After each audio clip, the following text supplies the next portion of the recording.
Iran की सड़कों पर महिलाएं हिजाब उतार रही हैं, छात्र नारे लगा रहे हैं, मजदूर हड़ताल कर रहे हैं, गिरफ्तारी के डर के बावजूद।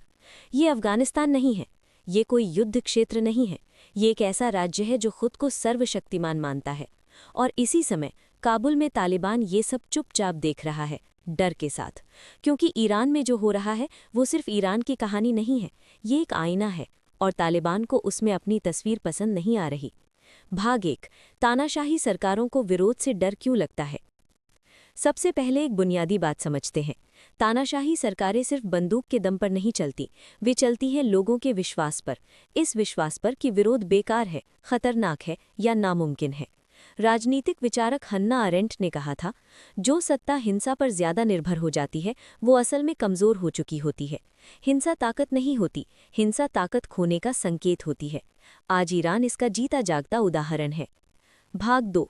ईरान का विरोध बाकी आंदोलनों से अलग क्यों है। पिछले 10-15 सालों में ईरान में कई बार बड़े विरोध हुए। 2009, 2017-18, 2019 और हाल के महिला नेतृत्व वाले आंदोलन। हर बार सरकार ने आंदोलन दबा दिया, लेकिन एक चीज नहीं रोक पाई, वैधता का क्षरण। ईरान का विरोध अरब स्प्रिंग जैसा नहीं है जो अचानक फूट पड़ा था, ये धीरे धीरे जमा हुआ विरोध है। ये दिखता है महिलाओं के हिजाब कानून तोड़ने में, छात्रों की यूनिवर्सिटी राजनीति में, मजदूरों की हड़तालों में, रोजमर्रा की जिंदगी के छोटे छोटे इनकार में।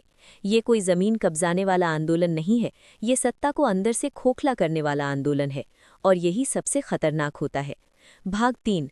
तालिबान को इससे डर क्यों लगता है। अब अफगानिस्तान की तरफ आइए। तालिबान की सत्ता चुनाव से नहीं आई, संविधान से नहीं बनी, जनता की सहमति से नहीं टिकी। वो टिकी है डर पर, विचारधारात्मक कट्टरता पर और खासकर महिलाओं के बहिष्कार पर। इतिहास अलग है, लेकिन तानाशाही का ढांचा ईरान और तालिबान दोनों में मिलता जुलता है। और तालिबान एक बात बहुत अच्छे से समझता है, अगर ईरान जैसी मजबूत राज्य व्यवस्था, तेल, संस्थान, सुरक्षा तंत्र के बावजूद लगातार आम लोगों द्वारा चुनौती दी जा सकती है, तो तालिबान जैसी कमजोर व्यवस्था का क्या होगा। इसीलिए तालिबान ईरान के विरोध प्रदर्शनों की खबरें सेंसर करता है। यूएन और मीडिया रिपोर्ट्स बताती हैं कि महिलाओं से जुड़े आंदोलनों की खबरें खास तौर पर दबाई जाती है, क्योंकि दिखना ही खतरा है। भाग 4। नागरिक प्रतिरोध तालिबान के लिए सबसे खतरनाक विचार। ईरान एक बहुत खतरनाक सबक देता है। तानाशाही सरकारों को गिराने के लिए न तुरंत क्रांति चाहिए, न विदेशी हमला, न हथियारबंद विद्रोह, सिर्फ लगातार असहमति काफी होती है। तालिबान इसी विचार से डरता है। अफगानिस्तान में युवा आबादी है, गहरी सामाजिक पीड़ा है, विरोध का लंबा इतिहास है। तालिबान को विद्रोह से नहीं, धीरे धीरे सामान्य होने विरोध से डर लगता है। भाग 5। तालिबान बनाम ईरान, असली कमजोरी। यहाँ एक बहुत जरूरी तुलना है। ईरान के पास आज भी सरकारी संस्थान हैं, अलग अलग आय के स्रोत हैं, अंतर्राष्ट्रीय रिश्ते हैं। तालिबान के पास कोई संविधान नहीं, कोई समावेशी सरकार नहीं, कोई मान्यता नहीं, कोई मजबूत अर्थव्यवस्था नहीं। अफगानिस्तान की अर्थव्यवस्था आज यूएन और एनजीओ की मदद पर टिकी है। बिना बाहरी सहायता के सिस्टम लगभग ठप हो जाएगा। ये ताकत नहीं है, ये संरचनात्मक कमजोरी है। भाग 6। महिलाओं पर नियंत्रण सबसे बड़ी दरार। ईरान और तालिबान शासन की सबसे बड़ी समानता है महिलाओं पर नियंत्रण।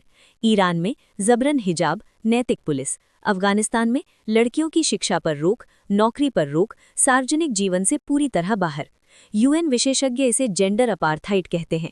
इतिहास बताता है कि महिलाओं को दबाने से विरोध खत्म नहीं होता, वो और गहरा हो जाता है। ईरान इसका सबूत है। भाग 7। शिक्षा, भविष्य का डर। अफगानिस्तान में यूनिवर्सिटियां बिखर रही हैं, महिलाएं बाहर हैं, पुरुष छात्रों का भविष्य भी अंधेरे में है। तानाशाही सरकारें शिक्षा से डरती हैं, क्योंकि पढ़े लिखे लोग सवाल पूछते हैं, लेकिन शिक्षा खत्म करके सरकारें अपने ही भविष्य को खत्म कर देती हैं। दमन आज शांति ला सकता है, कल अस्थिरता जरूर लाएगा। भाग 8। निकार की राजनीति। तालिबान दावा करता है कि अफगानिस्तान पूरी तरह स्थिर है। वे विरोध को नकारते हैं, हकीकत को मिटाते हैं। मजबूत सरकारें समस्या स्वीकार करती हैं, कमजोर सरकारें सच्चाई मिटाती हैं। ईरान ये गलती दशकों से करता आया है। तालिबान वही रास्ता और तेजी से अपना रहा है। भाग 9। क्षेत्रीय अलगाव। तालिबान के पड़ोसियों से रिश्ते तनावपूर्ण हैं। सीमा विवाद, पानी का संकट, शरणार्थी, सुरक्षा समस्याएं। कट्टर विचारधारा व्यावहारिक कूटनीति को मार देती है। ईरान इसका चेतावनी संकेत है। भाग 10। अगर विरोध हिंसक हुआ तो। अगर क्षेत्रीय अस्थिरता बढ़ी तो तालिबान सबसे ज्यादा कमजोर होगा, क्योंकि उसके पास आर्थिक सुरक्षा नहीं, संस्थागत मजबूती नहीं, सामाजिक समर्थन नहीं। ऐसी स्थिति में सत्ता धीरे नहीं टूटती, अचानक गिरती है। निष्कर्ष: ईरान का आंदोलन अभी सत्ता नहीं गिरा पाया है, लेकिन उसने कुछ ज्यादा खतरनाक कर दिया है। उसने दिखा दिया है कि तानाशाही स्थायी नहीं होती, वैधता हमेशा दबाई नहीं जा सकती। आम लोग जब सामान्य अधिकार मांगते हैं तो सत्ता हिलती है। तालिबान ये सब देख रहा है। उनकी चुप्पी आत्मविश्वास नहीं है, वो डर है, तुलना का डर, समय का डर। क्योंकि कोई भी व्यवस्था जो बहिष्कार, निकार और डर पर टिकी हो, हमेशा नहीं टिक सकती।